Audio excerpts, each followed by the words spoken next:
বিএনপির ভারপ্রাপ্ত চেয়ারম্যান তারেক রহমানের স্বদেশ প্রত্যাবর্তন দিবসকে ঘিরে সাতক্ষীরায় রাজনীতিতে ছিল উৎসবমুখর পরিবেশ। জেলা স্বেচ্ছাসেবক দলের উদ্যোগে প্রস্তুতি সভা এবং বিশাল শুভেচ্ছা মিছিলের মাধ্যমে দিনটি পালন করা হয়।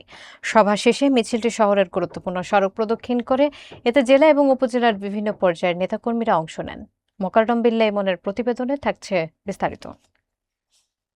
বিএনপির ভারপ্রাপ্ত চেয়ারম্যান তারেক রহমানের ঐতিহাসিক স্বদেশ প্রত্যাবর্তন দিবস উপলক্ষে সাতক্ষীরায় প্রস্তুতি সভা এবং শুভেচ্ছা মিছিল অনুষ্ঠিত হয়েছে। রোববার বিকেলে জেলা স্বেচ্ছাসেবক দলের উদ্যোগে এই কর্মসূচি পালিত হয়।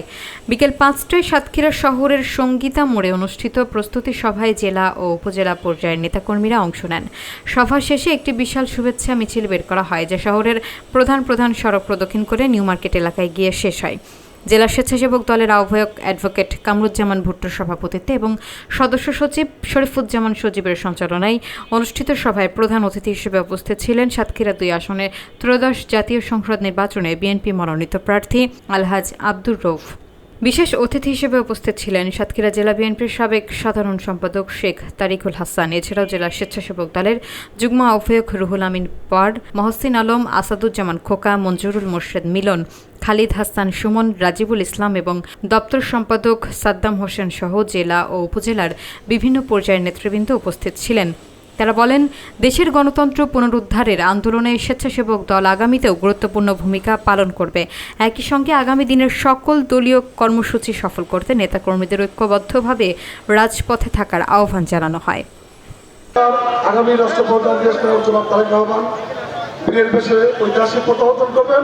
আমরা স্বতঃস্ফূর্তভাবে ঢাকায় যে ঐতিহাসিক পালন করব। জনাব তারেক রহমান দীর্ঘ ১৭ বছর পরে বাংলাদেশের মাটিতে পদার্পণ করবেন। তারেক রহমান বাংলাদেশের মাটিতে আসবে ইনশাআল্লাহ। পাথরের মতো তার বিরুদ্ধে আন্দোলন সংগ্রাম ত্বরান্বিত করে এই ফ্যাসিস্ট সরকারকে বিদায় করেছি আমরা। প্রিয় বন্ধুরা, সেই মহান নেতা আগামী ২৫ তারিখ স্বদেশ প্রত্যাবর্তন করবেন। বলতে চাই, এই দেশের মানুষ আশায় বুক পেতেছিল কবে তাদের প্রাণ প্রিয় নেতা এদেশের স্বদেশ প্রত্যাবর্তন করবে। আর সেই আশার আলো আগামী ২৫ তারিখ ইনশাল্লাহ বাংলার জন্য রচিত হবে।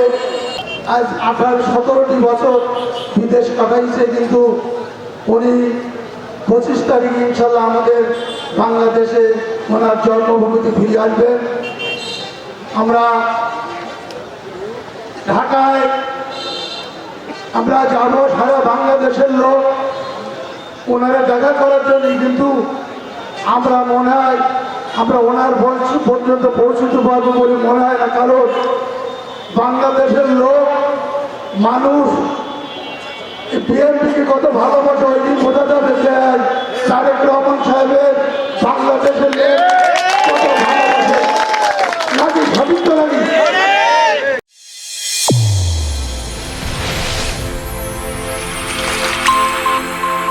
চ্যানেল A1 হৃদয়ের স্পন্দন।